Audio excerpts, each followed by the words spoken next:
Esse capítulo é um capítulo um pouco mais difícil, porque trabalha com a questão obsessiva, e como o Manuel Filomeno ele vai muito a fundo nesse tópico, e é um tópico importantíssimo.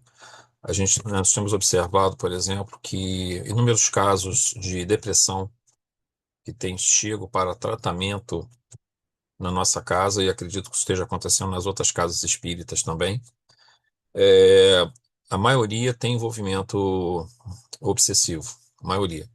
Então, a questão do estudo da obsessão dentro desse processo ela é muito importante. Eu queria só esclarecer uma coisa aqui também, antes da gente começar, bem rapidinho, é que na semana passada nós fizemos uma palestra onde nós tratamos a depressão sob a ótica espírita. Só que assim, eu tive um certo retorno de algumas dificuldades que as pessoas tiveram para entender o teor da palestra. Porém, porque nós demos uma ênfase, não só à parte espiritual, mas à parte médica da obsessão e à parte psicossocial da obsessão, ou melhor, da depressão. Porque, na verdade, o que que acontece? A parte só psíquica está envolvida dentro da parte espiritual, interna, e a parte de obsessão, que é a parte externa, foram tratadas também. Mas acontece que o tratamento que foi realizado pela espiritualidade na sexta-feira foi muito intenso. Lá, principalmente muitos espíritos tratados e muitas pessoas também com problema lá no centro e fora do centro, através dessa abordagem. É importante nós entendermos, nós espíritas, que não adianta você pegar um problema que ele tem várias dimensões, e especialmente porque a gente tem que se dirigir também aos trabalhadores espíritas, ou às pessoas que mesmo não estão trabalhando numa casa espírita, elas têm o desejo de ajudar e vai acabar surgindo oportunidades fora da casa espírita para que isso ocorra. E é preciso compreender a dimensão psicossocial e física, neurológica,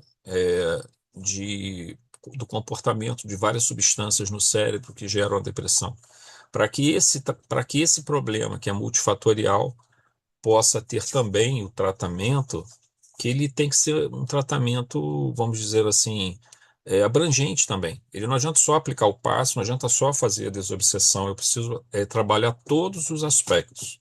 Tem que mudar a psique da pessoa através dos estudos, através das leituras, melhorar a situação energética perispirítica a partir dos passes, tem que haver a oração intercessória, então tudo isso envolvendo a parte espiritual, mas é preciso haver uma parte de tratamento psicológico fora do centro, é preciso ter um tratamento medicamentoso para reequilibrar essas questões de déficits neurológicos, e é preciso observar a questão psicossocial que a pessoa está envolvida, especialmente acolhê-la, né?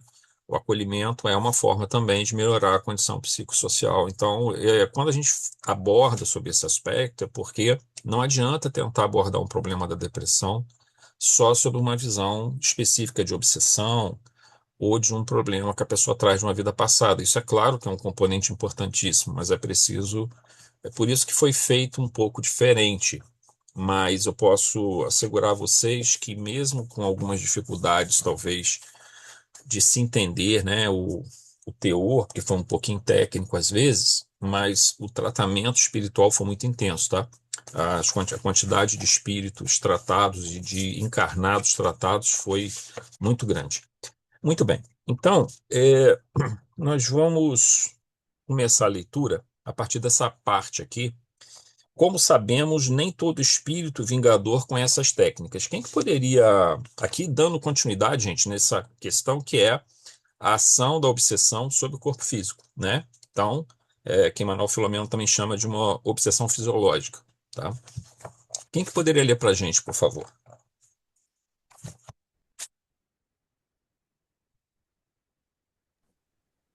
Eu leio. Ok.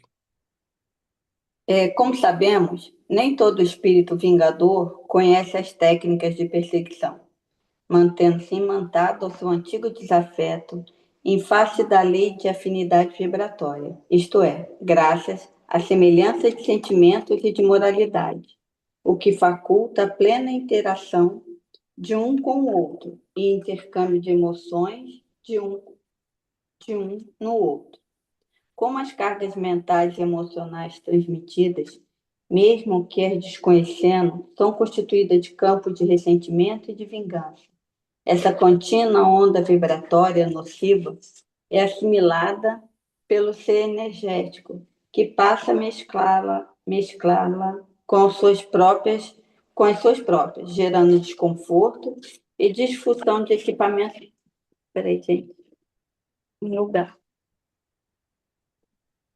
desculpa.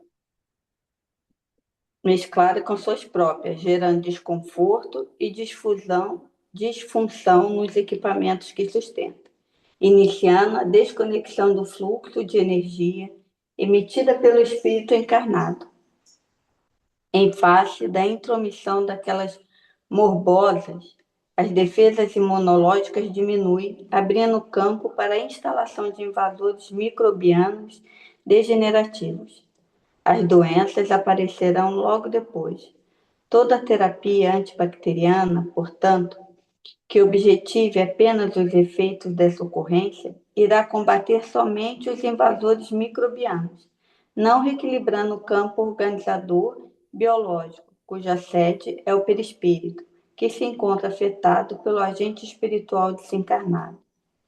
Nunca será demasiado repetir que qualquer processo de enfermidade, disfunção fisiológica ou psicológica do ser humano, o doente é o espírito, convidado à reparação dos erros cometidos, responsáveis que são pelas tormentas orgânicas de que ele se torna vítima.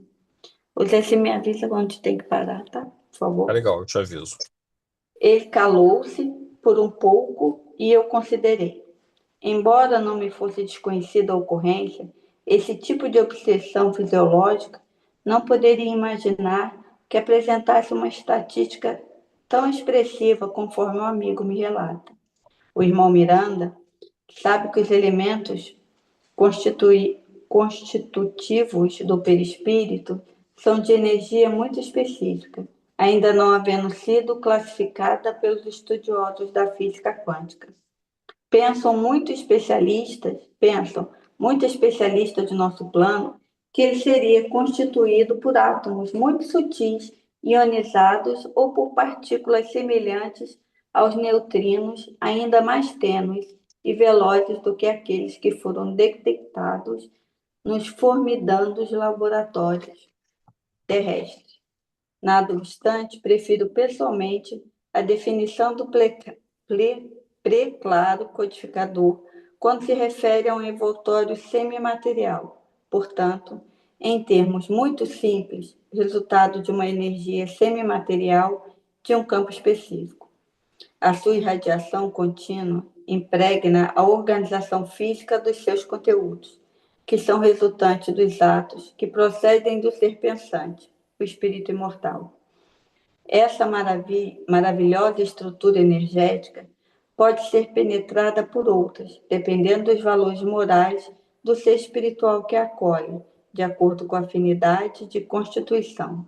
Quando é superior, torna-se mais vibrante e resistente, gerando valores positivos no organismo. Sendo de procedência inferior, termina por ser sediça e frágil, apresentando lesões que refletem como distúrbio equivalente no mundo das formas. Forma energética do corpo somático, tudo aquilo que lhe ocorre na organização será refletido na forma. Ok, Valério. E até tá. Beleza. Bom, no item 3.1, nós comentamos o seguinte aqui. Começamos comentando o seguinte. Continuando os esclarecimentos, Germano trata da ação de obsessores, que pode ocorrer com o conhecimento de determinadas técnicas ou, na maioria das vezes, pelo simples contato constante, ou melhor, a convivência de obsessor e obsidiado em atmosfera fluídica comum. Então, por exemplo, a gente tem vários relatos que mostram que existem obsessores que aprendem como encontrar brechas mais fáceis, mesmo em alguém que eles não tenham talvez tanta afinidade. Porém, eles aprendem a desenvolver essas brechas, né? Eu digo assim, não há afinidade, mas existem brechas. Isso significa que aquele que está sendo obsidiado, apesar de não ter um passado comum com aquele obsessor, ele tem pontos fracos que o obsessor explora. Uma técnica muito utilizada por obsessores mais experientes que conhecem essas técnicas é a hipnose no sono. Por isso que é muito importante, quando a gente for dormir, nós orarmos, né?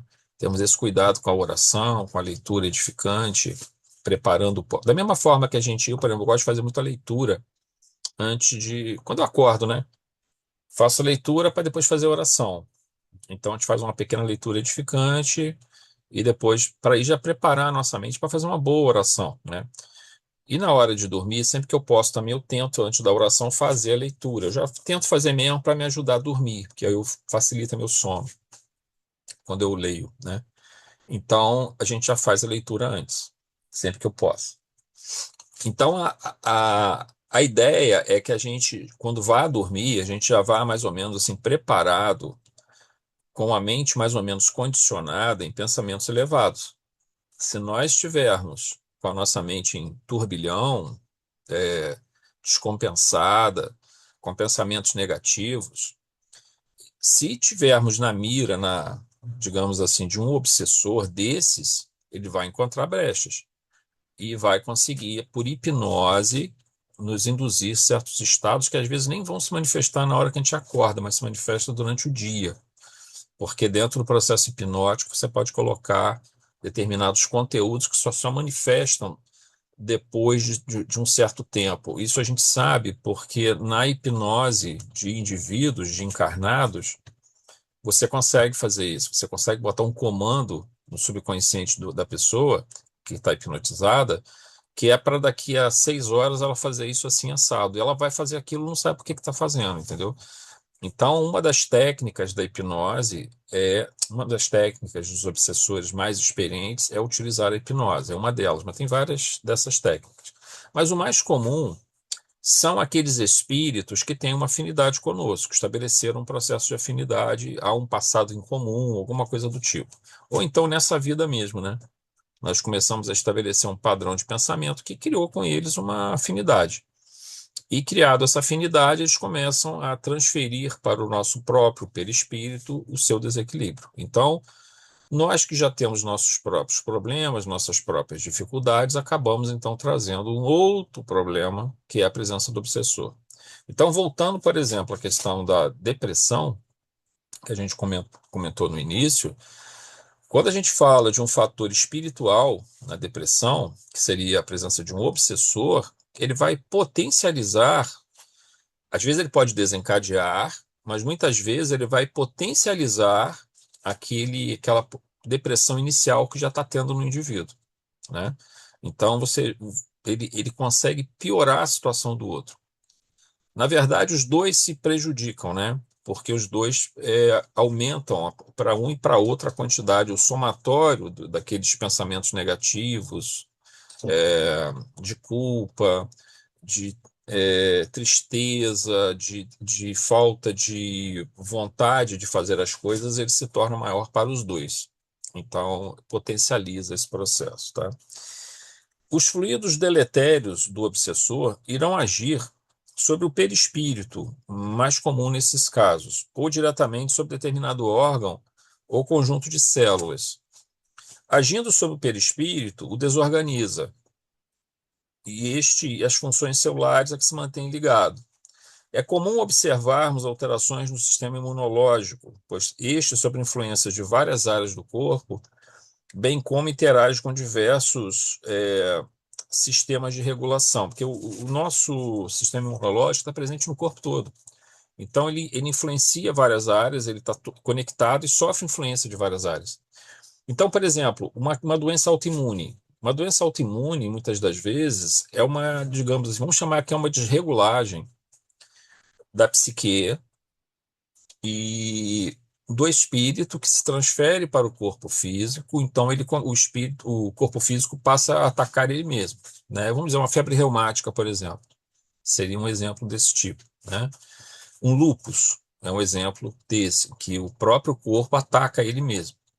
Isso é uma, vamos dizer assim, a princípio, do ponto de vista biológico, né, ou fisiológico, é uma incapacidade das células imunológicas de reconhecerem que aquela área do corpo, aquele conjunto de células, aquele órgão, na verdade faz parte do corpo. Ela perde essa capacidade de compreensão ali. As nossas células imunológicas são finamente ajustadas para se adequarem a agressores, a células ou micro-organismos que não têm o nosso DNA, né? Então elas vão atacá-los, mas só que no caso da doença autoimune, elas não conseguem reconhecer que aquelas células pertencem ao próprio corpo. Isso vem de uma disfunção, né, de aprendizado do sistema imunológico, mas que está ligado a fatores mais profundos. Em geral, está ligado a fatores mais profundos do psiquismo. Mas a presença de um obsessor poderia desequilibrar isso também, no prazo longo, né? Em um prazo longo também poderia acontecer isso. Nosso sistema imunológico é extremamente sensível. Então, a presença de um obsessor por muito tempo pode vir a desequilibrar parte do sistema imunológico. Não vou dizer que vai haver uma doença autoimune, mas poderia acontecer o contrário, né? Que seria a diminuição da eficácia do sistema imunológico. A incapacidade de combater infecções, de combater tumores, por exemplo. O nosso sistema imunológico combate vários tumores que nós temos. Ele, se tiver potencializado, se ele tiver energizado, muitas células que desenvolvem mutações que são perigosas para nós, que poderiam se transformar em cânceres, essas células são fagocitadas, elas são mortas por várias formas que o nosso corpo tem de fazer isso, especialmente no nosso sistema imunológico. Mas se ele não funciona adequadamente, ele dá tempo dessas células crescerem, se desenvolverem, e aí onde vão se formar um câncer que pode levar a ter problemas mais sérios. Pode ser que esse câncer pare num ponto também e fique ali incrustado e não se desenvolva mais, né? Essa é uma situação que acontece também. O câncer é uma situação que seria quase uma. Ele lembra um pouquinho lembra a doença autoimune, né? Não é uma doença autoimune, mas ele lembra um pouquinho a ideia de uma doença autoimune porque é uma ação do próprio corpo contra ele mesmo, né? Se a deficiência imunológica surge por essa razão, quer dizer, pela presença do obsessor com a sua energia desequilibrada, o uso de antibióticos, por exemplo, combaterá o micro-organismo específico. Mas a diminuição da capacidade de combate a infecções está de toda forma prejudicada enquanto permanece a obsessão. Então, por exemplo, o obsessor diminui, digamos assim, o que acontece muito numa obsessão? Vampirização, perda de fluido vital pelo obsidiado. O obsidiado perde fluido vital para o obsessor. Ao perder fluido vital, ele perde tanto do sangue, quanto perde também muito fluido vital do citoplasma, né? Aquela parte da célula que está entre a membrana e o núcleo. E o citoplasma, nós temos um monte de organelas ali, pequenas maquininhas, que vão realizar várias funções daquele grupo celular ali, aquele grupo de células. Se você está perdendo energia dessas células para o obsessor, elas perdem sua capacidade de funcionamento pleno. Então, no caso, por exemplo, do sistema imunológico nosso, se você tem uma área do nosso corpo que o sistema imunológico não consegue atuar nele adequadamente, aqueles micro-organismos, de repente, vão começar ali a se desenvolver. Pode ser um fungo, por exemplo. Aí você vai lá, toma um antibiótico, tá? Pode ser oral, pode ser local ali, né? Beleza, o antibiótico vai matar aquele fungo, vai matar aquela bactéria. Só que, se o problema continua, vai voltar de novo, né? Porque o organismo não está conseguindo fazer o trabalho dele. Quando tem uma carga bacteriana menor ou viral menor. Porque quando a carga é pequena, o organismo geralmente dá tempo dele desenvolver a sua estratégia, os seus recursos no sistema imunológico para combater, para se ligar àquelas células ou aquelas estruturas ali que estão tomadas por esses micro-organismos. Mas se você dá tempo para eles se multiplicarem, Quando o organismo vai combater, já tá difícil. Aí vai ter que entrar com antibióticos, com uma série de medicamentos, antivirais, uma série de coisas assim, né? Então, o nosso sistema imunológico é muito afetado pela presença também de obsessores, principalmente por causa da perda de energia. 3.2. Voltando ao tema de infecções fluídicas, convém destacar que um espírito sofrendo determinada doença, entre aspas, né, gente? Que o espírito não sofre doença, mas ele pensa ter aquela doença. Logo, ele projeta a doença no seu perispírito, o desequilíbrio, e se ele entra em contato com o obsidiado, e eles se, digamos assim, entram nessa sintonia, ele passa as suas sensações para o obsidiado. Então surgem aquelas doenças simulacro que nós falamos, somatizações, ou uma doença que de fato se instala mesmo, por conta da ação do desequilíbrio energético no perispírito do obsessor, que se transfere como um desequilíbrio energético para o perispírito do encarnado, tá? Que, obviamente, repercute nas células físicas dele, ok? É, então, essa doença, a partir da projeção do seu psiquismo, pode transmitir essa sensação e mesmo disfunção ao obsidiado, com dores e comorbidades que acredita sofrer, que o desencarnado acredita sofrer, pois estas se encontram energeticamente representadas em seu perispírito. O obsidiado poderá, nesses casos, apresentar quadro de doenças simulacro ou mesmo disfunções psicossomáticas, enquanto perdura a forte influência espiritual. Sendo que, com o passar do tempo, essa doença vai se desenvolver ali no corpo mesmo. Ela deixa de ser até, vamos dizer, deixa até de ser de psicossomática ou uma doença simulacro, que seria uma somatização, para se transformar numa doença efetiva. Por quê? Porque aí você vai acabar criando uma disfunção naquele órgão que vai chegar a um ponto que ele de fato vai ficar doente mesmo. E não é mais aí já não tem mais uma causa psíquica, né? Ou um desequilíbrio perispirítico. É o próprio órgão que de fato agora está com uma lesão mais séria. É claro que o reequilíbrio do psiquismo, que gera um reequilíbrio energético do perispírito, melhora a condição daquele órgão, daquele conjunto de células, daquela função. Mas talvez vá precisar, dependendo do grau de agressão que sofreu seja a célula, seja a função, seja o órgão, vai precisar de medicamento, vai precisar de intervenção cirúrgica, aí vai precisar matéria com matéria. Aí nós vamos ter que utilizar a matéria para curar a matéria, que é o que a medicina, vamos dizer, de uma certa forma faz, né? A maior parte dos recursos da medicina são recursos onde nós estamos tratando matéria com matéria. Eventualmente, tratamos matéria com energia, mas energia sutil ainda a medicina não utiliza. A energia sutil vai ser o quê? Vai ser o passe, vai ser o pensamento, né? A oração. Esses elementos se transformam em energias sutis que conseguem produzir resultados muito, muito importantes. Mas numa lesão muito séria do corpo físico, aí você vai ter que ter, para haver reparação sem o uso de, digamos assim, de recursos médicos, você teria que ter uma cirurgia espiritual com o uso de ectoplasma. E aí você tem que ter médium de efeito físico. E, gente, a medicina está aí para fazer o seu trabalho. O trabalho do médico, o que ele faz, assim, vamos dizer, o que o médico pode melhorar nessa situação?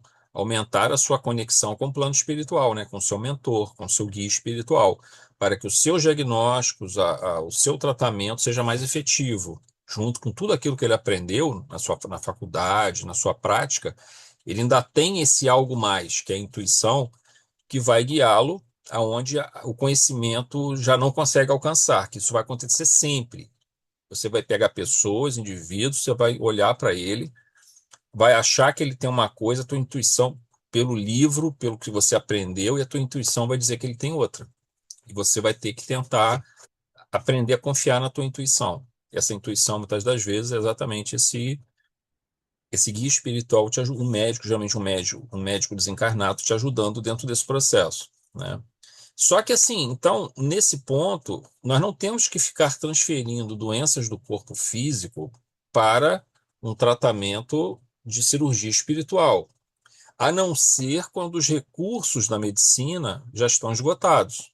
Quando esses recursos estão esgotados, Aí que a gente começa, por exemplo, a pessoa está tomando medicação, fez procedimento cirúrgico, papapá, papapá, papapá, e ela não consegue melhorar daquilo, pode-se tentar então o tratamento espiritual, com cirurgia espiritual. Existem centros, o Tupiara, por exemplo. Tupiara trabalha muito com as cirurgias à distância, né? Os espíritos, eles se especializam nessa tarefa. Só que, assim, parece correto que se uma pessoa tem um problema físico, ela primeiro procura um médico. Se o tratamento não está produzindo resultados, se a medicina não consegue curar aquele problema, aí ela vai ocupar os espíritos nisso. E eles vão ver a possibilidade ou não de fazer esse tratamento, porque a gente sabe que existem situações kármicas que não vão permitir isso. Mas pode haver um alívio, que às vezes já é o bastante. Muitas das vezes, para quem está sofrendo muito, às vezes a cura não vai ser possível, mas vai ser possível um alívio. E isso já é um grande passo, né? Só que assim, a gente sempre deve tentar o tratamento médico.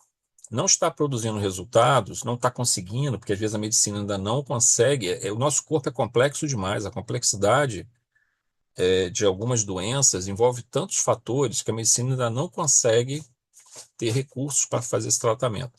Aí nós vamos buscar esse auxílio na espiritualidade.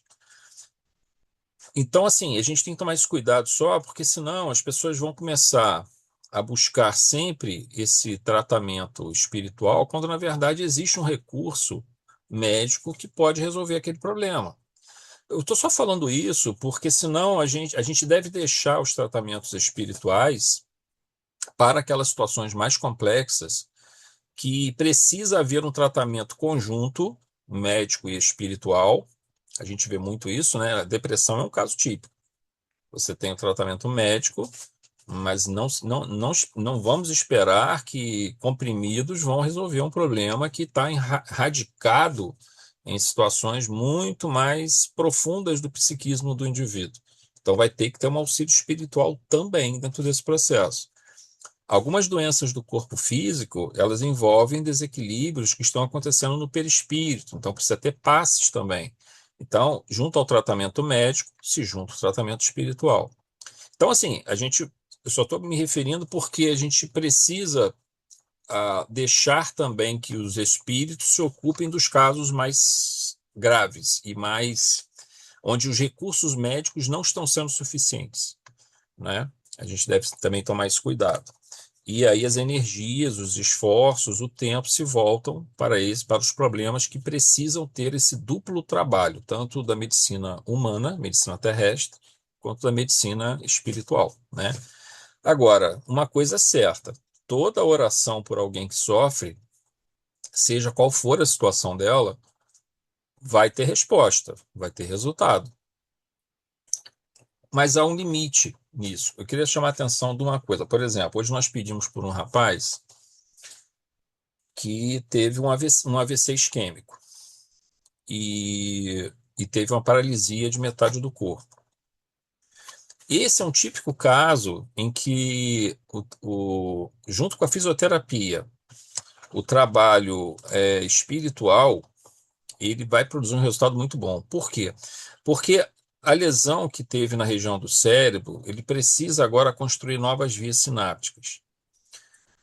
O fisioterapeuta, trabalhando aquela região, ele vai trabalhar as partes do corpo físico dele, afetadas no lado esquerdo, para tentar acessar o lado direito do cérebro dele. Só que o cérebro direito, a parte direita do cérebro, do hemisfério direito, que controla a parte esquerda, ele, a espiritualidade consegue desenvolver recursos para aumentar novas vias sinápticas, se não puder recuperar aqueles neurônios que foram prejudicados, seja pela falta de oxigênio, seja pelo derramamento de sangue ali, né? Então você teve perda neuronal ali, perda de vias sinápticas, perda de caminhos nos quais o controle motor era efetivado. Você pode criar novos caminhos. Existem terapias fisioterápicas que podem ir até um certo ponto. Existem técnicas que estão sendo desenvolvidas em neurociência que podem produzir bons resultados e temos também possibilidades boas com o uso combinado de recursos espirituais. Tem outros que você consegue tratar bem só com medicação. Então a gente vai sempre priorizar, tentar priorizar os casos onde as dores são crônicas, onde os problemas são graves, e a gente sabe que há um limite na medicina ainda para se alcançar esse problema. Então, o nosso foco se volta para também se juntar ao tratamento, somar-se o tratamento espiritual a esse outro tratamento que já está sendo feito, né? Ainda mais se houver obsessão. Se houver obsessão junto com, não é o caso desse rapaz, né? Mas se nós temos uma obsessão junto com esse processo, a obsessão tem que ser tratada. Por exemplo, você tem lá o problema de epilepsia. Epilepsia, muitas das vezes, está relacionada à obsessão. Nem, não é sempre, não são todos os casos, mas nós temos muitas situações em que os ataques epiléticos, aliás, vimos até um no livro aqui, né? Eles são produzidos, mais de um até, eles são produzidos pelo contato com essa entidade. Então, ela é uma epilepsia de natureza mediúnica. Então, se você vai tentar botar medicamento, vai ajudar? Vai ajudar, vai diminuir os surtos epiléticos, as crises epilépticas, mas não vai curar. A cura, nesse caso, se for de origem mediúnica, tem que tratar o obsessor e tem que tentar melhorar a condição psíquica do obsidiado, para que ele consiga se proteger, se defender dessa situação, né? Se reequilibre. Então, o tratamento espiritual, nesse caso, fundamental também, né? Muito bem. Item 3.3. Toda doença, conforme esclarece Germano, é oportunidade de evolução espiritual. Essa afirmação pode parecer estranha, mas em termos evolutivos, especialmente em nosso atual nível de desenvolvimento espiritual, não podemos prescindir da dor kármica ou da dor evolução como impulsionadores do crescimento psíquico. Gente, não há como a gente evoluir aqui na Terra sem concurso da dor. Nessa fase de nossa evolução. Não estou falando que nós vamos precisar da dor por toda a nossa jornada. Não, claro que não. Mas aqui na Terra, nesse momento, nesse mundo de provas e expiações, e com o nível evolutivo nosso, ainda trazemos muitos resquícios do passado que comprometem o nosso comportamento. Não é só uma questão de dizer assim, ah, não, você fez no passado, você tem agora que reparar esse erro do passado. Tudo bem, você tem que reparar os equívocos do passado, mas não é só isso. O problema é que esse erro do passado ainda continua produzindo efeitos.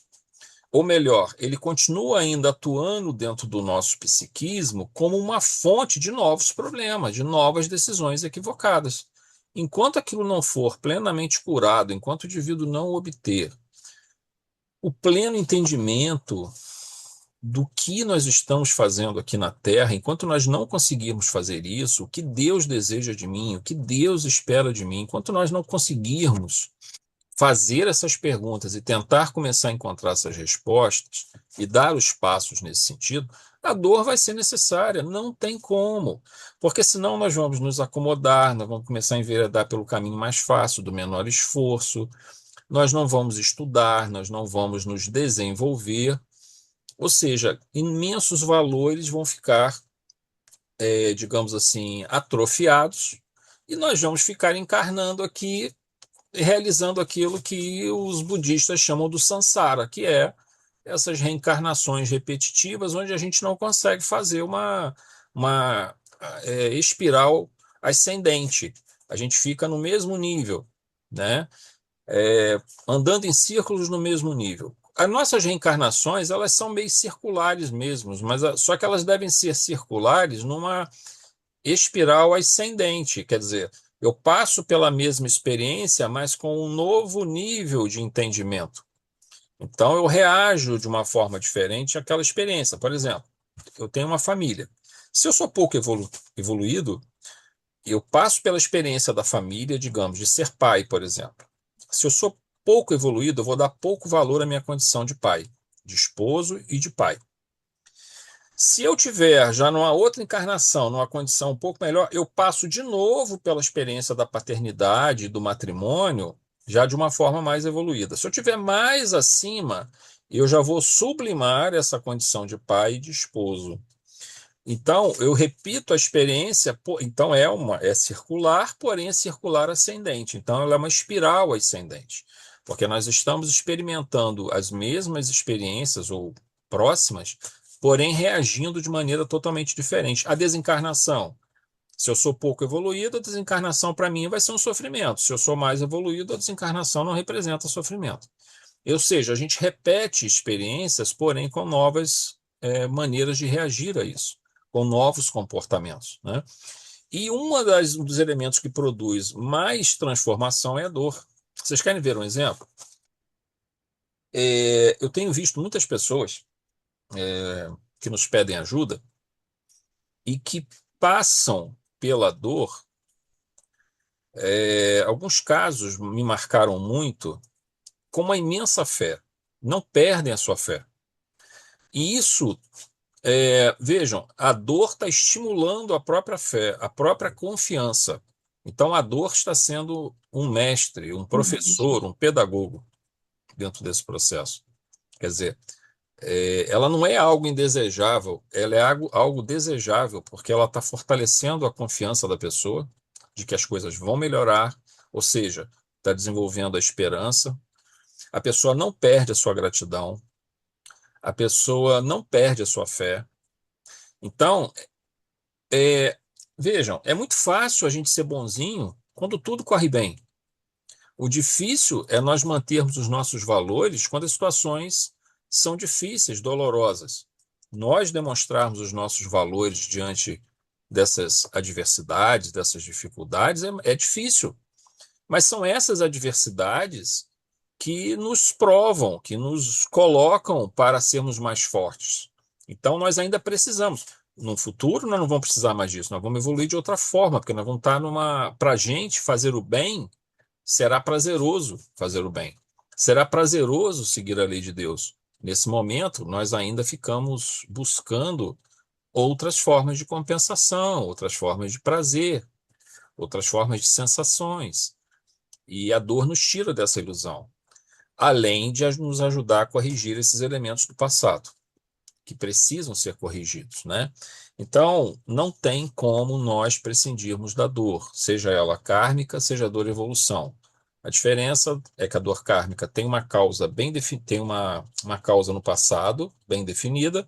A dor evolução, ela não tem uma causa bem definida, ela simplesmente é resultado das condições específicas do nosso planeta de mundo de provas e expiações, mas principalmente da maneira como reagimos a essas dores. Então, vejam, a mesma situação de dor pode ser vivenciada de forma totalmente diferente por duas pessoas. Uma pessoa pode ver aquilo, o fim do mundo para ela, uma coisa tenebrosa, e a outra pode ver aquilo como algo a ser superado. Então, vejam que até a noção de dor e evolução, nesse sentido, porque é claro que as dores mais intensas, elas normalmente têm o seu componente kármico. Quando a gente fala dor e evolução, são aquelas dores normalmente passíveis de superação por uma visão correta, por um entendimento correto do papel que nós estamos tendo aqui na Terra. É muito importante nós compreendermos isso. Casos mais graves, a pessoa, por exemplo, esse estudo nós estamos fazendo do livro Entre os Dois Mundos. Uma pessoa com esquizofrenia, é um sofrimento muito grande, traz dificuldade. Esse é kármico, certamente. Não é dor e evolução, é dor kármica. Mas nós temos várias situações que nós passamos que nós não vamos dizer que ela é dor kármica, ela é dor evolução, ela é a nossa incapacidade, muitas das vezes, de reagir a um ambiente que é, de certa forma, um tanto quanto agressivo, mas que nos estimula a melhorarmos a nossa forma de ver. E se nós estimulamos a forma de ver correta e de lidar corretamente com esses problemas, eles deixam de ser problemas, ou pelo menos nos afetam muito pouco, né? Então não são kármicos em si, não trazem essa gravidade do processo dentro deles, tá? Muito bem. Então, continuando aqui no item 3.3. Por exemplo, em termos de dor e evolução, não estamos preocupados com o reajuste a ser feito de algum equívoco comportamental específico do passado, que desencadeou determinada doença ou outro tipo de sofrimento. Na dor e evolução, podemos, entre outros fatores que ajudam o crescimento espiritual, enumerar. Então, vejam, dor e evolução. Essa dor que está no planeta, que pode vir como doença, pode vir como desemprego, pode vir como a perda de um ente querido, que muitas das vezes não é kármica. Ela é uma característica que vem para nos ensinar, não a corrigir um erro específico do passado, mas nos ensinar o agora, nos ensinar a ter a visão correta, o entendimento correto, o que Deus espera de mim nessa vida. Reforçar em nós a fé, a gratidão, a esperança, o nosso senso de espiritualidade. Quanto mais ele for forte nesse sentido, menos nós sentimos essa dor e evolução, né? Então a gente coloca aqui entre os pontos que essa dor e evolução representa. Primeiro, letra A, auxiliar a desenvolver a fé e a esperança. Como a gente falou, muitas das pessoas que nos têm pedido ajuda, a gente observa que algumas vacilam muito nessa fé e na esperança. Outras mantêm essa fé e essa esperança. As que mantêm essa fé e essa esperança estão aprendendo com essa dor. B, compreender o sentido de impermanência e transitoriedade. Isso aí é fundamental. A dor nos ensina uma coisa fundamental. Tudo aqui na Terra é transitório e impermanente. Meu carro é transitório, está só emprestado para mim, minha casa está emprestada para mim, meu corpo está emprestado para mim por Deus. Eu não sou dono de nada disso. Se eu sou dono de uma empresa, a empresa está emprestada para mim, Deus me emprestou ela. Tá, mas eu fiz por correr. Tá, você fez por correr atrás, beleza. Você usou sua inteligência, usou seu livre-arbítrio, usou sua disciplina, maravilha, não tem nada errado nisso. Só que tem que entender que essa empresa vai ficar para trás e você vai seguir em frente sem ela. Ela não te pertence. Na verdade é essa. Ela é uma ilusão achar que essas coisas materiais nos pertencem. Então, a transitoriedade e impermanência, elas ajudam a gente a perder esses apegos, esse senso de percepção, entendeu? Ajudam a gente a observar o quanto a vida é sutil, o quanto ela precisa ser vivida com intensidade e sabedoria, né? Não só em busca de satisfações. Letra C, busca de sentido espiritual. Para uma pessoa que está passando por um problema muito sério na sua vida, a busca de sentido espiritual, ela constrói significado, ela constrói motivação, que é importantíssimo em qualquer desenvolvimento espiritual. Letra D, desenvolvimento de habilidades como a paciência, a disciplina. Por exemplo, você tem uma doença que você precisa tomar aqueles remédios na hora certa, precisa fazer uma dieta forte, bastante rigorosa. Você precisa se submeter a um tratamento que te dá trabalho, que você precisa. Cara, tudo isso é disciplina. Tudo isso você está desenvolvendo a paciência e a disciplina para fazer isso. Se você se revoltar, vai ser pior. Na dor kármica, a ação da dor cumpre uma finalidade mais específica e que muitas vezes só será percebida mais à frente, quando o indivíduo puder olhar tudo em retrospectiva. A gente colocou isso aqui porque às vezes a pessoa pergunta assim: ah, mas se eu tenho uma dor kármica, por exemplo, isso já até uma colega nossa perguntou isso no centro e faz todo sentido a pergunta dela. Não, ela nem foi dela, ela repassou uma pergunta da família dela para ela. Você diz assim, mas por que eu vou passar por uma dor que é kármica, que tem origem no passado, se eu não consigo me lembrar daquilo que me fez passar por essa dor? Existem várias respostas, várias formas de abordar esse problema, mas uma dessas questões é a seguinte: a gente não vai entrar nesse mérito, porque não há tempo e também isso é um outro estudo separado, tá? Por que a dor kármica, mesmo que a gente não lembre do fator causal, a gente consegue identificar ou produzir mudanças que vão nos ajudar? Essa é uma questão importante para a gente depois fazer um estudo futuro. Mas uma das respostas para isso, que é bastante simples de entender, é a seguinte: muitas das vezes, gente, o aprendizado nosso não vai ser internalizado, não vai ser processado, o aprendizado da dor, tá? Ele não vai ser internalizado naquele momento ali. Ele vai ser aprendido depois. Quantas coisas nossos pais nos disseram, quantas coisas nossos avós nos disseram que a gente não deu a menor para isso, entendeu? Não estava nem aí porque estavam falando, não obedecia, não valorizava. E quando a gente se torna pai, se torna mãe, se torna avô, avó e tal, a gente vai valorizar, a gente vai olhar para trás e, poxa, mas meu pai me falou isso, minha mãe me falou isso. e eu agora estou passando pela mesma situação, eu vejo que eles estavam certos, ou seja, aquilo que eles falaram no passado não foi entendido naquele momento, mas agora é reforçado dentro de nós. Se junta à nossa própria experiência nos reforçando. Então, a ideia é mais ou menos essa. Quando a gente passa, às vezes, por uma vivência muito difícil, de uma prova e expiação, às vezes o espírito não vai conseguir, naquele momento, compreender aquilo que está acontecendo. Mas ele pode desenvolver a sua fé e sua esperança, o que vai ser muito bom também, porque ele vai ter a paciência de saber, não, mais à frente eu vou ter essa resposta. E quando é esse mais à frente? Muitas das vezes, quando ele chegar ao plano espiritual. Quando ele chegar ao plano espiritual, se ele conseguiu passar por aquela prova, expiação, sem muita revolta, ou com pouca revolta, ou nenhuma revolta, quando ele olhar para trás, em retrospectiva, e for permitido a ele visualizar a sua penúltima encarnação, ele verá, não, então foi por isso que isso aconteceu, eu passei por isso, agora eu penso dessa forma. Ou seja, esse ciclo se fecha.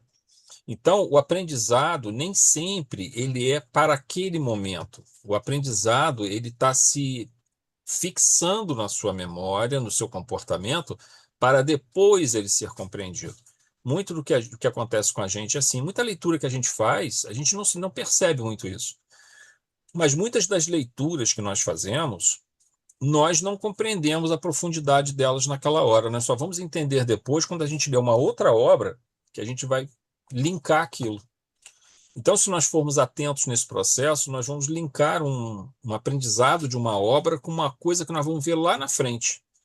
Então, muitas das vezes, esses ensinamentos vão se acumulando para depois eles se transformarem num real aprendizado. Eles são fragmentos de conhecimentos que vão se acumular ali para, no momento certo, ou sementes, né, que vão germinar para produzir o momento certo mais à frente.